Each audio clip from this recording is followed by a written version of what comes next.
여러분, 혹시 그런 경험 없으신가요? 아주 단순하고 어찌 보면 모순적인 말 한마디에서 인생의 큰 깨달음을 얻는 경험이요.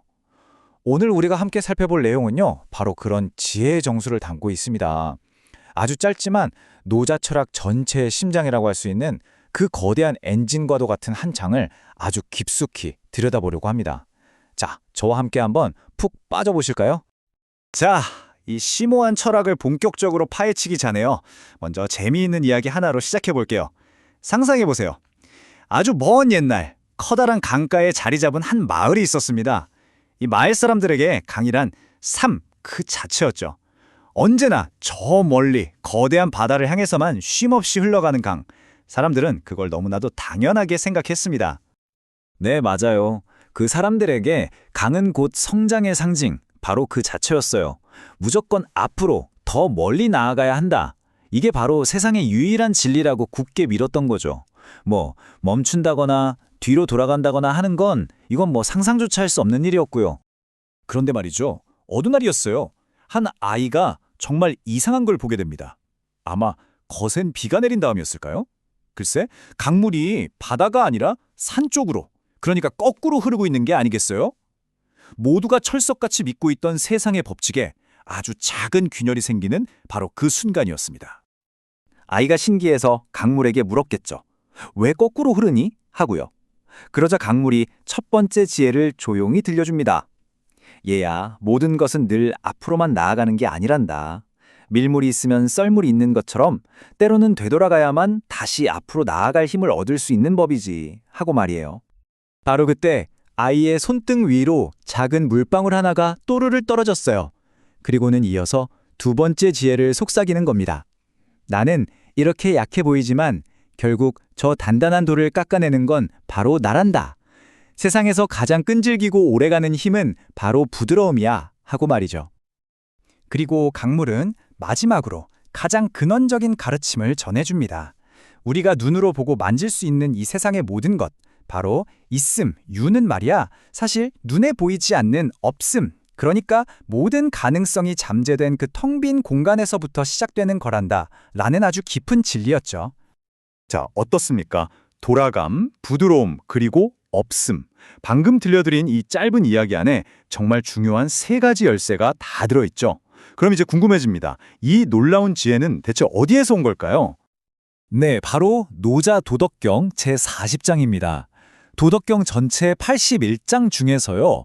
이 40장은 노자 철학 전체를 단 몇 줄로 압축해 놓은 그야말로 사상의 엔진이자 심장, 컴퓨터로 치면 소스 코드라고 할 수 있는 정말 어마어마한 부분입니다. 자, 화면에 보이는 이 글자들을 한번 보세요. 아주 짧죠? 잠시. 이 고대의 문자들에서 뿜어져 나오는 그 깊은 울림을 한번 느껴보시기 바랍니다. 이 짧은 문장 안에 우주의 거대한 원리가 그대로 응축되어 있습니다. 이걸 우리말로 풀어보면 바로 이렇습니다. 돌아가는 것이 도의 움직임이요. 부드러운 것이 도의 쓰임이다. 세상 만물은 있음에서 생겨나고 있음은 없음에서 생겨난다. 와, 정말 함축적이죠? 자, 지금부터 이 문장들을 하나씩 아주 꼼꼼하게 해체해서 그 안에 숨겨진 비밀을 파헤쳐 보겠습니다. 자, 이 40장을 제대로 이해하려면요. 먼저 핵심 키워드부터 알아야겠죠. 바로 여기 보이는 네 글자입니다. 돌아갈 반, 약할 약, 있을 유, 그리고 없을 무. 정말 신기하게도 노자가 말하고 싶었던 모든 것이 바로 이 네 글자 안에 다 들어있다고 해도 과언이 아닙니다. 그럼 첫 번째 비밀의 문을 열어보겠습니다. 바로 돌아감, 즉 반입니다. 이건요 정말 오직 앞으로 성장만을 외치는 우리 현대사회에 아주 강력한 카운터 펀치를 날리는 개념이라고 할 수 있어요.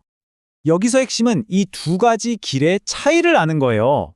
우리가 보통 생각하는 세상의 길은 끊임없이 전진하고 성장하고 발전하는 거잖아요.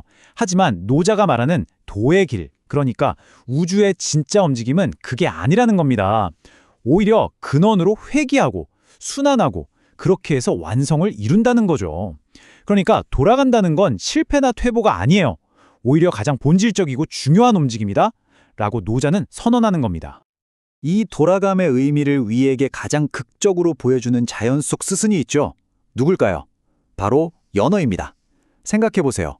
작은 강에서 태어나서 저 넓은 바다로 나아가서 성장하죠.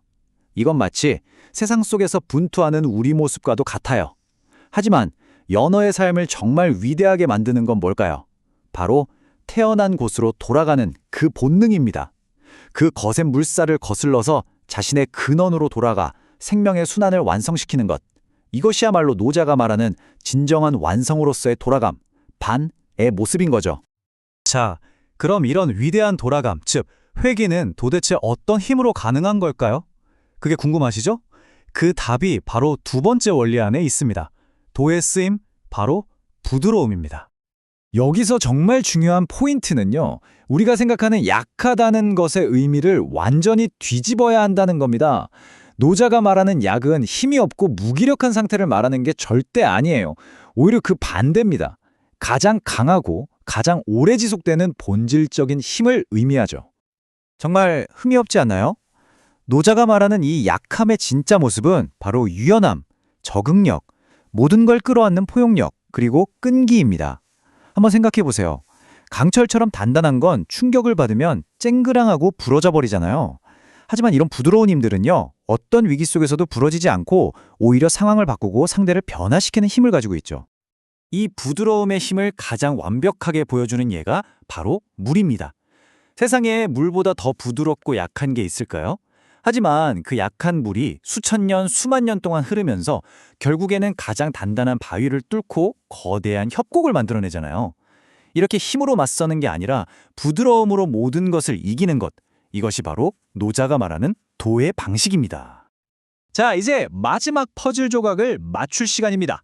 지금까지 이야기한 돌아감과 부드러움이 왜 그렇게 근본적인 원리가 될 수밖에 없는지 그 우주론적인 배경을 살펴볼 텐데요.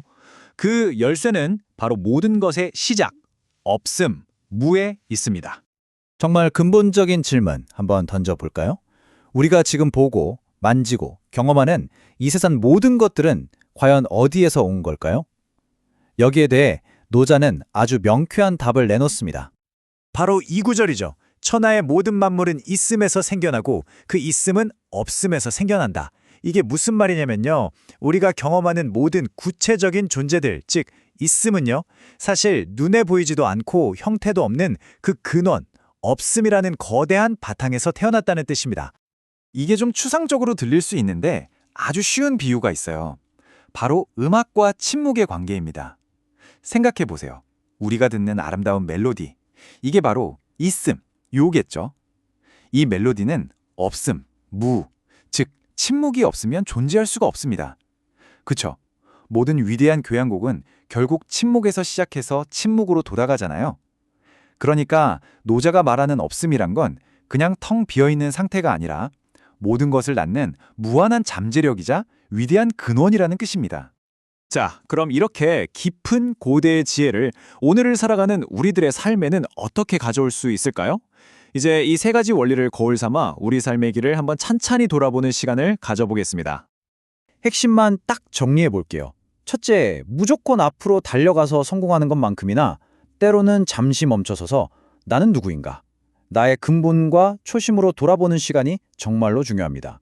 둘째, 인생의 위기가 찾아왔을 때 주먹 불끈 쥐고 강하게 맞서는 것보다 오히려 부드러운 유연함과 적응력이 우리를 구해줄 때가 더 많다는 것. 그리고 마지막으로 혹시 삶에서 무언가 새로운 것을 얻고 싶으신가요? 그렇다면 먼저 자리를 만들어야 합니다. 내 마음이든 내 시간이든 일단 비워내야만 새로운 가능성이 그 빈자리를 채울 수 있으니까요. 오늘의 이야기를 마치면서 여러분께 마지막으로 질문 하나를 남기고 싶습니다.